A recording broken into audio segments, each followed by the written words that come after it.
you be working with a fulfillment center or keep shipping your own packages for your brand? In today's video, we're going to walk through the pros and cons of each of those and how to decide which one's right for you.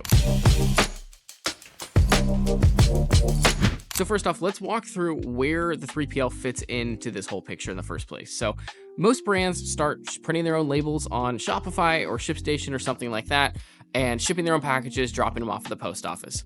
And this works great until you start shipping enough and you're spending hours every day and you're starting to ask yourself, like, I'd be hiring someone for this, or is there someone else that can do this? And so that's exactly what a 3PL or a fulfillment center is. It's basically an outsourced shipping solution, which is going to remove all of that from your plate and allow you to focus on the things you want to focus on, like growing the business. Whether it's a 3PL or your own in-house fulfillment, both of these break down into a variety of factors here. These are things from shipping fees, where you're sourcing packaging, the actual building you're shipping out of, and the labor involved with actually getting those packages shipped. So we're gonna walk through what each of these looks like for a 3PL and for a brand and see which one might end up being a better fit for you. These decisions that you're making around fulfillment and how you want that handled are actually super critical, because when you work with a fulfillment provider, you're sending all your stuff somewhere, or if you're keeping it in-house, you're getting a lease. These are not decisions that you can just change your mind on every day. And so making sure you have a really good thought process on how you want to figure out the direction that you think is best for your brand is super important, and especially as your brand begins to evolve, these decisions become even more critical. So first, let's walk through the pros of a 3PL. There's a couple areas where 3PLs really excel compared to self-fulfillment. One of those is the scalability. Because a 3PL is serving a bunch of different customers, if you're doing 100 orders today and 1,000 tomorrow, your 3PL is going to be able to scale up and down to handle that variance in orders without a problem. This is great because for you as a brand owner, you can go sell as much as you want and not have to worry about whether or not packages are going to be getting to customers. Another one is cost savings. There are a ton of economies of scale that 3PLs get access to. Shipping rates and packaging materials that you as a brand shipping only your brand's volume are never going to be able to come close to be able to get those same sorts of discounts. And sometimes I've even seen cases where it's cheaper to work with a 3PL than it is to do your own self-fulfillment. One of the biggest ones, though, is the expertise and knowledge of the area, especially if you're working with a 3PL that works with other brands like yours. There are so many endless problems that you can run into when it comes to fulfillment that your 3PLs probably already run into them with other customers and can do things preventatively to make sure that you don't make those same mistakes. One really good example of this is products that need lot tracking.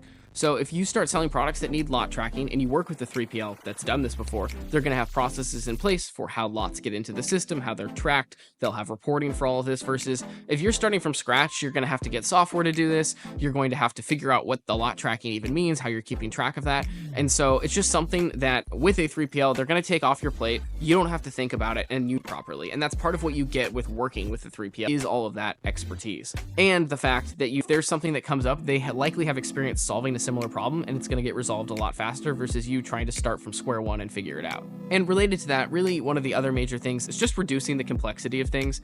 Fulfillment, there are so many moving pieces, right? You have your e-commerce store, you have shipping labels, you have packages. How do you ship it cheapest? There's so many different questions. And so working with a 3PL, they're going to reduce the complexity. Their job is to take the fulfillment headache out of it for you, and them to do their job well is for you to not worry about the packages going out. You don't have to worry what boxes they're shipping in. You just know that your packages are arriving with the specifications that you've worked out with them. They're arriving to customers' doorsteps on time.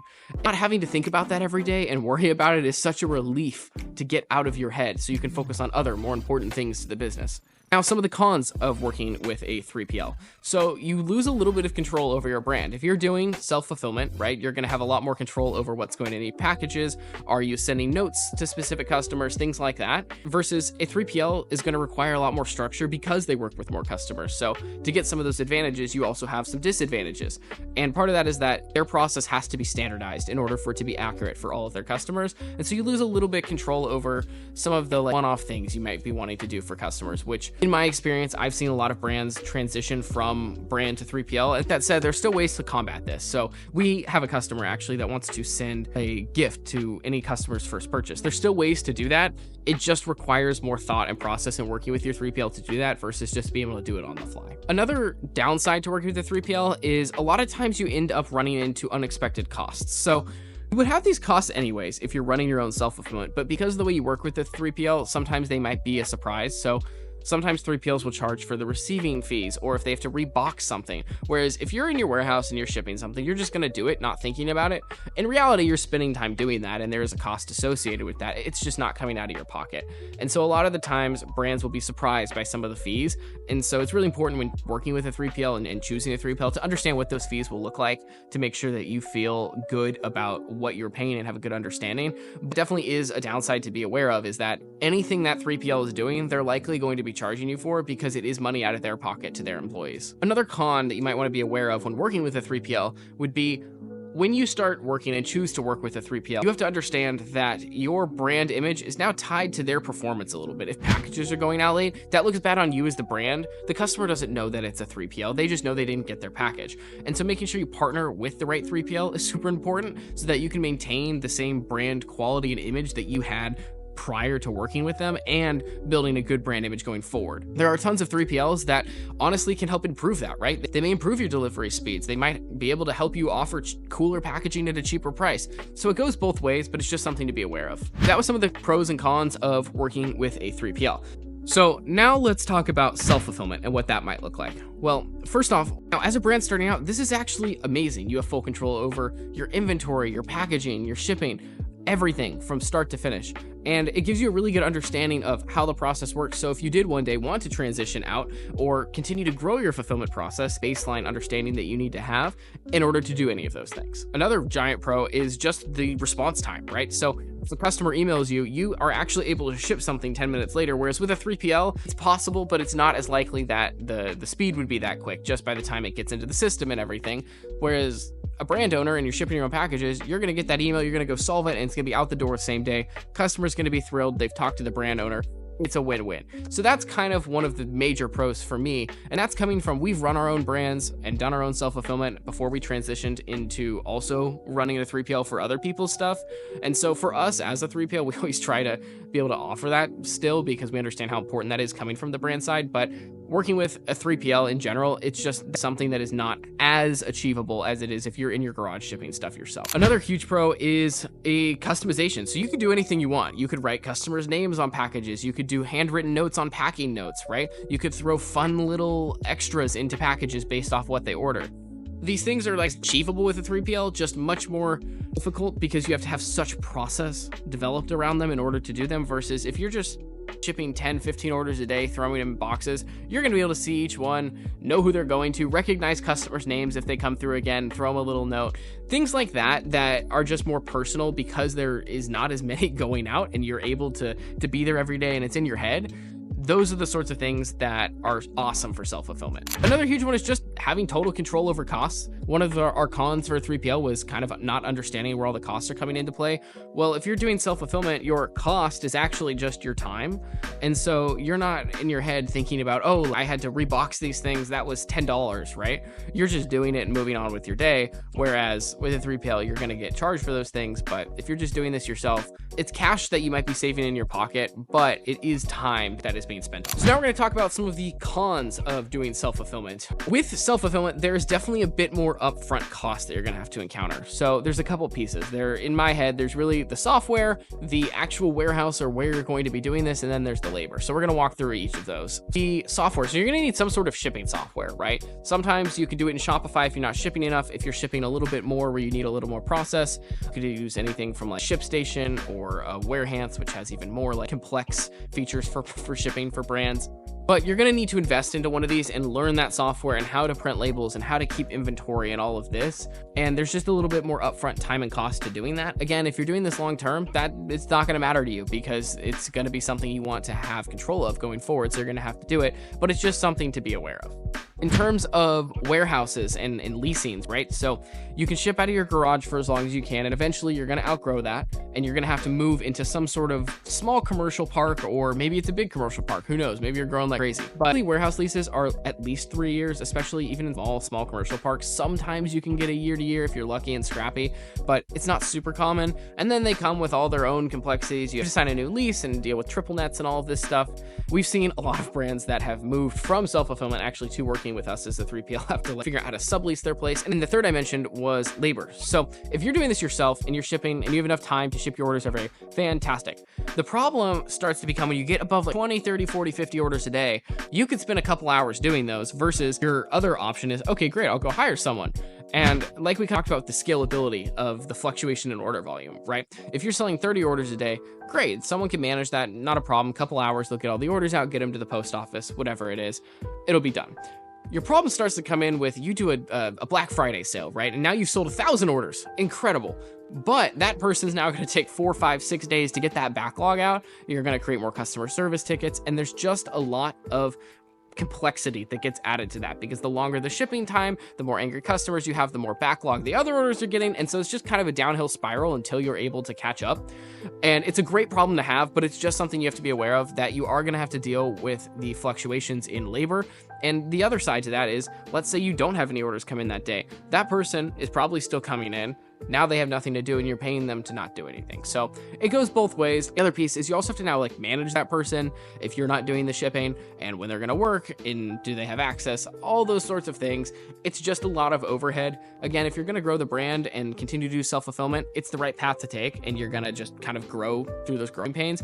But if you eventually think you're going to end up moving to a external fulfillment provider, it sometimes is easier to go sooner before you sign that lease because of those sorts of things. So those were just some pros and cons of working with a 3PL versus doing your self-fulfillment. And with that said, there are some like key considerations that I would think about if I am a smaller brand that is shipping my own stuff and trying to figure out where should I go in the future, right? So figuring out where you want the brand to grow to. If you see this turning into a larger brand where you're shipping a lot of orders, then it might make sense to start looking at 3PLs and what that might look like, right? Versus if you're like, hey, I'm just going to run this brand, I'm going to sell my 20 orders a day, I'm going to ship it, I enjoy the process, fantastic, keep doing self-fulfillment. Or if you're like, hey, I really want to have control over this whole process, even though I'm aware it might be a little more resource intensive, I like the control and I like seeing my inventory every day, then self-fulfillment is also a great option. There's totally nothing wrong with self-fulfillment, and we ran our own self-fulfillment for years before we started working with a 3PL. So just having a good idea of where you want your brand to go really honestly helps influence this a lot.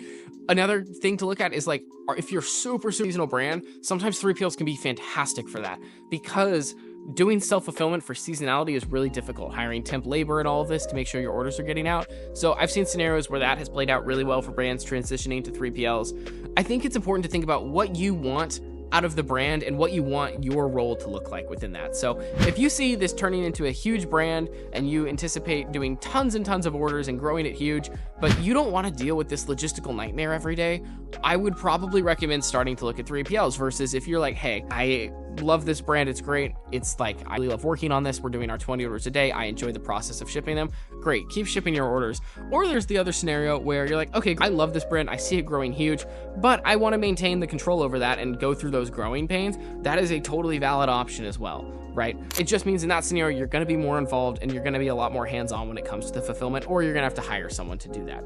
Everyone's a little bit different, but these are just good questions to be asking yourself in the back of your head to understand where you kind of going and what your best outcome might be when it comes to fulfillment needs. Now, I want to talk about 2 real-life scenarios we've run into and the outcome of both, where one was better for a 3PL and one was better for self-fulfillment. So my first example, I'll take one of our existing 3PL customers. So they came to us and they were like, hey, we're selling 20 orders a day most of the year, right? But during Christmas, we all of a sudden jumped to like 4 orders a day. And we don't have the capacity to do this. I'm drowning in these orders. My customers get mad at us. And in that scenario, they ended up working with us. The 20 orders a day throughout the rest of the year, sure, they could have kept fulfilling. But those orders during Black Friday and all the way through Christmas, now able to sell way more than the initial 300 or whatever they came to us with, right? They can sell 1,000, 2,000 a day. They know their orders are going to go out, and the rest of the year, they don't have to worry about the shipping either. And so for them, allowed them to actually grow their business bigger than they could have possibly before, and they removed the headache of it from the rest of the year. In that scenario, that was a great outcome for the brand. They were able to actually grow it bigger with the help of a 3PL. Now, the other scenario is one of our first brands, actually. So when we were first starting our brand, we were selling socks with customized pictures on them where literally every sock was customized. And so we couldn't really work with a 3PL. And so that was kind of that process that I talked about where we actually wanted way more granular control over how every package is going out, making sure it has the right product and all of that. And so in that scenario, we were like a bad fit for a 3PL and ended up choosing to go through the growing pains of figuring out our own fulfillment and how to hire people and ship things accurately and give shipping rates. But in terms of the brand, it was a much better long-term decision. These are just the things that I would be thinking about as a brand owner. If there's any other questions you have or things you want us to talk about in a future video, please leave us a comment, give us a like and a subscribe. It does help us. And yeah, happy shipping.